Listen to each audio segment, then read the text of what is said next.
takutlah kita kepada Allah, kembalilah ke ajaran Nabi Muhammad, jadikan beliau sebagai teladanmu, jadikan beliau sebagai pedomanmu, hidupkan rumah tanggamu dengan ajaran beliau, hidupkan kampungmu dengan dengan ajaran dan sunnah beliau.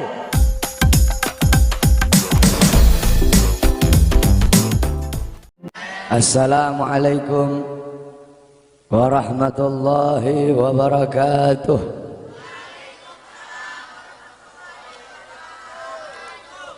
Bismillahirrahmanirrahim. Alhamdulillahil qawiyyi sultanuh, al-wadihil burhanuh, al-mabsut fil wujud karamuhu wa ihsanuh. Allahumma salli ala nuril anwar wa sirril asrar wa tiryakil akhyar wa miftah babil yasar Sayyidina wa maulana Muhammadin al-Mukhtar wa alihi al-adhar wa ashabihi al-akhyar adada ni'amillahi wa ifdalih, amma ba'd. Yang saya cintai, yang saya muliakan para alim ulama, para habaib, para kiai, para asatid, para tokoh masyarakat, para aparat pemerintah, wabil khusus Al-Habib Abdullah ibn Muhsin Al-Muhdar. Yang saya cintai, yang saya muliakan, guru kita bersama Kiai Haji Mahdi beserta para kiai, para asatid yang lain. Yang saya cintai, yang saya muliakan, ketua panitia beserta seluruh panitia, ketua musalla Ar-Raudhah, imam musalla beserta seluruh hadirin dan hadirat, bapak-bapak, ibu-ibu, pemuda-pemudi umat Sayyidina Muhammad yang selalu dimuliakan oleh Allah Subhanahu wa ta'ala. Alhamdulillah, segala puji dan syukur kembali ke hadirat Allah Subhanahu wa ta'ala. Dialah Allah Subhanahu wa ta'ala, Tuhan seru sekalian alam. Dialah Allah, Raja yang menguasai segala kekuasaan. Dialah Allah Subhanahu wa ta'ala yang maha besar dari segala sesuatu yang besar. Yang besar selain Allah kecil. Dialah Allah Subhanahu wa ta'ala yang maha kaya dari segala sesuatu yang kaya. Yang kaya selain Allah miskin. Dialah Allah Subhanahu wa ta'ala, Raja di atas para raja. Yang raja selain Allah budak. Dialah Allah Subhanahu wa ta'ala yang maha perkasa, yang maha kuat. Yang perkasa selain Allah, yang kuat selain Allah lemah. Dialah Allah Subhanahu wa ta'ala yang maha hidup. Yang hidup selain Allah pasti akan mati. Yang ada selain Allah pasti akan tiada. Yang wujud selain Allah pasti akan binasa. Sedangkan hidupnya Allah, adanya Allah, wujudnya Allah selama-lamanya, kekal abadi, tidak akan pernah musnah dan tidak akan pernah binasa. Dialah Allah yang dimana kedekatan hamba dengannya tidak akan membuat hamba itu setara dengannya. Jauhnya hamba darinya tidak akan membuat dinding penghalang antara hamba dengannya. Dialah Allah yang dimana walaupun seluruh hamba-hamba dari awal zaman sampai akhir zaman semuanya berbuat baik, tidak akan menambahkan sedikit pun keagungan di sisi. Dan dialah Allah yang dimana walaupun seluruh hamba-hamba dari awal zaman sampai akhir zaman semuanya berbuat dosa, tidak akan mengurangi sedikit pun keagungan di sisinya. Dan dialah Allah yang dimana pada malam hari yang mulia ini, di tempat yang penuh dengan barakah ini, Allah Subhanahu wa ta'ala sedang memandang kita semua yang duduk di tempat ini. Allah pandang dengan pandangan rahmat, Allah pandang dengan pandangan kasih sayang, Allah pandang dengan pandangan maghfirah, Allah pandang dengan pandangan pengampunan. Kenapa saudara-saudara? Karena kita mendapatkan keberkahan dan kemuliaan dari baginda agung Nabi besar Muhammad sallallahu alaihi wasallam. Saudara-saudara, kita duduk di majelis yang mulia ini untuk memperingati Isra wal Mi'raj baginda Nabi besar Muhammad sallallahu alaihi wasallam. Kita duduk di sini, kita tidak pernah memandang langsung wajahnya Nabi. Kita tidak pernah berjumpa langsung dengan Nabi. Kita tidak pernah duduk bersama-sama dengan Nabi. Untuk apa kita duduk di sini kalau bukan karena iman dan cintanya kita kepada Nabi Muhammad? Padahal kita tidak pernah bertumpah dengan Nabi, bertemu dengan Nabi tidak pernah, duduk bersama Nabi tidak pernah. Tapi kita beriman kepada Nabi Muhammad. Kita cinta kepada Nabi Muhammad. Kita umat yang dirindukan oleh Nabi, umat yang dicintai oleh Nabi. Rasulullah ketika beliau sedang duduk bersama para sahabat, Rasulullah berkata, wahai para sahabat, tahukah kalian golongan-golongan yang soleh? Tahukah kalian golongan-golongan yang mulia? Sahabat berkata, apakah para malaikat ya Rasulullah? Rasul berkata, bagaimana mungkin malaikat tidak mulia sedangkan mereka berada di sisi Allah? Ada lagi yang mulia. Apakah para nabi dan rasul? Bagaimana mungkin nabi dan rasul tidak mulia sedangkan Allah menurunkan wahyu untuk mereka? Ada lagi yang mulia. Apakah kami ya Rasulullah? Bagaimana mungkin kalian para sahabatku tidak mulia sedangkan aku berada di tengah-tengah kalian? Ada lagi yang mulia. Kata sahabat, Allah dan engkau yang lebih tahu ya Rasul. Rasulullah menundukkan kepala, Nabi Muhammad menundukkan kepala. Dari kedua pelupuk mata beliau mengeluarkan air mata, membasahi pipi beliau sampai ke janggutnya beliau. Beliau menundukkan kepala sambil menangis dan beliau berkata, golongan yang mulia ini, golongan yang soleh ini, mereka golongan-golongan yang adanya nanti di akhir zaman. Mereka tidak pernah duduk bersamaku, mereka tidak pernah memandang wajahku, mereka tidak pernah mendengar langsung kata-kataku, akan tetapi mereka beriman kepadaku, kata Rasul. Mereka umat yang aku rindukan, mereka umat yang aku cintai. Tuba liman yarani wa amana bi, wa tuba summa tuba liman lam yarani wa amana bi. Sungguh beruntung orang-orang yang beriman kepadaku, kemudian orang-orang yang melihatku kemudian beriman kepadaku. Dan sungguh beruntung, dan sungguh beruntung, dan sungguh beruntung. 3 kali keberuntungan, 3 kali kemuliaan bagi orang-orang yang tidak pernah melihatku akan tetapi mereka beriman kepadaku. Siapa? Kita umat Nabi Muhammad SAW. Kita tidak pernah memandang wajah Nabi, tidak pernah berkumpul dengan Nabi, tapi kita beriman kepada Nabi Muhammad. Apalagi kita umat Islam Indonesia, umat Islam Indonesia, umat yang dicintai oleh Rasulullah As-Sayyid Al-Habib Muhammad bin Alwi Al-Maliki. Ketika beliau berziarah ke makam Nabi Muhammad, dalam keadaan sadar beliau berjumpa langsung dengan Nabi Muhammad. Di belakang Nabi Muhammad ada ribuan orang. Habib Muhammad pun bertanya, ya Rasulullah, siapa yang ada di belakangmu ini ya Rasulullah? Ribuan orang ini, ribuan golongan ini siapa ya Rasulullah? Rasulullah berkata, ini mereka yang ada di belakangku, mereka adalah umat Islam yang aku cintai, mereka umat Islam yang ada di Indonesia, kata Rasulullah SAW. Kita dicintai oleh Rasul. Kenapa? Coba kita lihat di Indonesia, saudara-saudara. Kalau bulan Maulud, kalau bulan Rabiul Awal, di kampung-kampung, di musola-musola, setiap masjid, setiap langgar, setiap pesantren, setiap RT, setiap RW pasti bikin maulid Nabi Muhammad. Kalau udah bulan Rajab, setiap pesantren, musola, masjid, kampung, RT, RW pasti bikin Isra wal Mi'raj bagi Nabi besar Muhammad.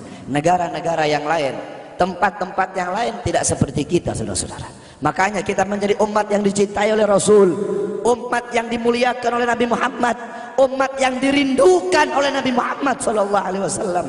Allah berkata dalam Al-Quran, laqad ja'akum rasulun min anfusikum azizun alaihi ma'anittum harisun alaikum bil mu'minina raufur rahim.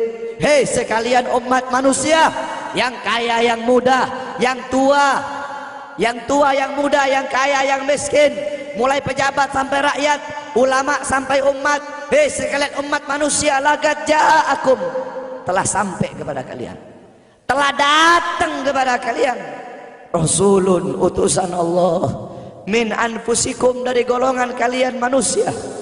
Azizun alaihi ma anittum, sungguh berat baginya penderitaan yang kau alami, sungguh berat baginya kesusahan yang kau alami. Sebelum kalian susah, dia lebih dahulu susah. Sebelum kalian menderita, dia lebih dahulu menderita. Sebelum kalian menangis, dia lebih dahulu menangis.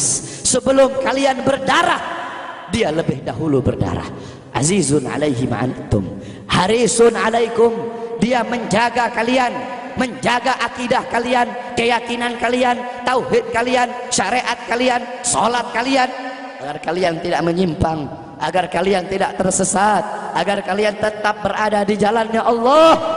Bil mu'minina raufur rahim, kepada orang-orang yang beriman beliau sangat cinta, beliau sangat sayang, beliau mencintaimu sebelum engkau mencintainya, beliau merindukanmu sebelum engkau merindukannya. Siapa beliau? Siapa dia? Dia adalah seorang manusia yang mengorbankan jiwanya, mengorbankan nyawanya, mengorbankan darah dan hartanya demi kita sebagai umat. Beliau kepanasan, kedinginan, 3 hari 3 malam makan, mengganjal perutnya dengan sebongkah batu. Perut suci beliau berbunyi. Kelaparan bukan untuk dirinya, kelaparan bukan untuk anak cucunya, kelaparan demi kita sebagai umat. Beliau seorang manusia yang pipinya pernah tertusuk duri sampai tembus ke sebelah demi kita sebagai umat. Beliau seorang manusia yang pernah wajah beliau dilempari kotoran demi kita sebagai umat. Lupakah kalian dengan air mata beliau yang menetes setiap malam demi kalian? Lupakah kalian darah suci beliau yang menetes ketika berada di kota Taif, dilempari batu demi kalian? Ketika beliau pergi ke kota Taif, dahi beliau dilempar batu, darah ke beliau keluar. Ketika darah itu jatuh, ditampung darah beliau, ditampung darahnya. Sahabat berkata, ya Rasul, kenapa kau tampung darahmu ya Rasul? Rasul berkata, andaikan darahku jatuh di atas tanah Taif, penduduk kota Taif akan ditenggelamkan oleh bumi, sedangkan mereka adalah umatku. Luar biasa kasih sayang Nabi kepada kalian. Tetapi kita sebagai umat tidak tahu diri. Kita sebagai umat merusak sunnahnya. Kita sebagai umat melanggar ajarannya.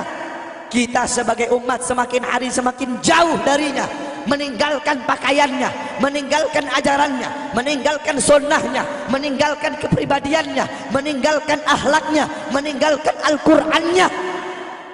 Rasulullah sallallahu alaihi wasallam yang dimana gal Sayyidina Ali karamallahu wajha, inna Rasulullah fi akhir nafsi harragat syafataihi marratain fa'algaitu sam'i fasami'tuhu yaqul ummati ummati faqubida Rasulullah sallallahu alaihi wasallam wa qala law kanatid dunya tadumu liwahidin la kana Rasulullah sallallahu alaihi wasallam fiha mukhallada. Dari Sayyidina Ali karamallahu wajha, ketika akhir-akhir detik-detik kematiannya Rasulullah, beliau mendengar, beliau melihat dari bibir Rasulullah bergerak dengan 2 kali gerakan. Beliau mendekatkan telinganya, mendekatkan pendengarannya, dan beliau mendengar Rasulullah berkata, ummati ummati, faqubida Rasul, meninggal Rasulullah sallallahu alaihi wasallam. Ketika nyawa Rasulullah akan dicabut, Rasulullah berkata kepada Jibril, wahai Jibril, aku belum puas meninggalkan umat, aku tidak mau meninggalkan mereka dalam keadaan belum diberi jaminan oleh Allah. Wahai Jibril, sampaikan kepada Allah, aku tidak minta jaminan untuk diriku, aku tidak minta jaminan untuk keluargaku, aku minta jaminan untuk umatku. Wahai Jibril, sampaikan kepada Allah. Jibril pun pergi kepada Allah. Jibril pun berkata, ya Allah, kekasihmu Muhammad meminta jaminan untuk umatnya. Allah bilang, wahai Jibril, katakan kepada Muhammad, aku tidak akan menghinakan umat Muhammad. Basyirhu fa innahu awwalu nasin kharijum minal ardi idza bu'isu. Kemudian beliau ditarik lagi nyawa beliau. Beliau berkata, ya Khalil Israel, wahai kekasihku Israel, apakah seperti ini rasa sakit ketika dicabut nyawa? Israel berkata, iya ya Rasulullah, seperti inilah rasa sakit ketika dicabut nyawa ya Rasulullah. Apakah rasa sakit seperti ini juga yang kelak yang ya Allah, biar aku menanggung sakratul maut seluruh umat. Ya Allah, mereka tidak akan kuat, mereka tidak akan sanggup. Aku nabi mereka, aku pemimpin mereka, biar aku menanggung beban penderitaan sakratul maut mereka. Ya Allah, biar aku menanggung sakratul maut umatku. Ya Allah, di mana kita sebagai umat? Apa yang telah kita lakukan untuk Nabi Muhammad? Nabi berkorban untuk kita di saat detik-detik terakhir nafasnya, tidak memikirkan rasa sakitnya, tidak memikirkan pedihnya, tidak memikirkan beratnya. Beliau memikirkan nasib kita sebagai umat. Kelak di yaumil qiyamah, ketika para nabi dan para rasul berkata, nafsi nafsi nafsi nafsi, diriku sendiri, jiwaku sendiri, aku urus urusanku sendiri, aku tidak bisa nolong kalian. Ketika para nabi dan rasul mereka tidak bisa menolong kita, Rasulullah Muhammad ibni Abdullah, Nabi Muhammad bersujud kepada Allah, Nabi Muhammad bertekuk lutut, beliau bermohon kepada Allah. Beliau berkata, ya Allah, aku tidak minta pengampunan untuk diriku, wala Fatimah, wala Hamzah. Aku tidak minta pengampunan untuk Fatimah, aku tidak minta pengampunan untuk Hamzah. Aku cuma minta pengampunan untuk umatku, ya Allah, untuk umatku, ya Allah. Rasulullah tidak meminta pengampunan untuk dirinya, tidak meminta pengampunan untuk anaknya, tidak meminta pengampunan untuk paman bibinya, tidak meminta pengampunan untuk keluarga atau anak cucunya, tetapi beliau meminta pengampunan untuk kalian sebagai umat.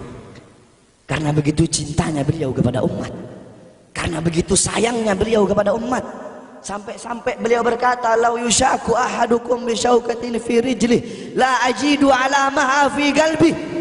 Andaikan kalian, salah satu dari kalian kakinya tertusuk duri, andaikan salah satu dari kita yang duduk di sini kaki kita ada yang terkena duri, pasti kita merasakan sakit. Apa kata Rasul? Maka aku tidak merasakan apa yang kalian rasakan, kecuali yang aku rasakan sampai dalam hati aku rasakan rasa sakit kalian. Lihat bagaimana cintanya Rasul kepada kita. Apa yang sudah kita lakukan untuk Nabi? Sudahkah kita mengorbankan kedua mata kita untuk memandang hal-hal yang disukai oleh Nabi?